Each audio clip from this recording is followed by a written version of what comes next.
If you're trying to manage the privacy features inside of the Signal app, in today's video, let me show you how. Welcome back to a new video, everyone. Now, there are quite a bit of privacy settings that you can manage inside of your Signal.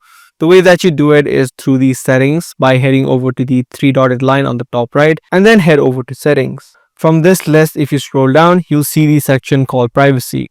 Once you're inside of the privacy settings, the first thing you'll need to manage is the phone number option. If you head inside, as you can see, there are two options. The first one is who can see my phone number, meaning other people viewing your profile would be able to see a phone number. Make sure you select the nobody option. It says right here, your phone number will not be visible to anyone unless they have saved it in their phone contacts. Also, the second option, who can find me by phone number. If you don't want other people to find you inside of Signal using your phone number, you can select the nobody option as well.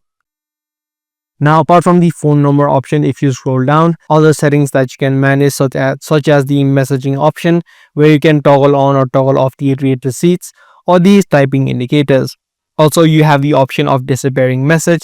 If you want a message to be temporary and have a set period, you can set a timer and the message that you send will automatically disappear. Now, if you scroll down, there are other options as well, such as screen security, which means blocking screenshots in the recent list. Whenever people try to screenshot, the entire screen will go black, making them not being able to take a screenshot of that particular screen. Also, you can head over to the advanced option and take a look at the other options that you can manage as well. So these are the few important ones that you need to look into in order to manage or use these Signal privacy features. Do give this video a thumbs up and also make sure to subscribe. That's pretty much all for today's video. I'll see you in the next one.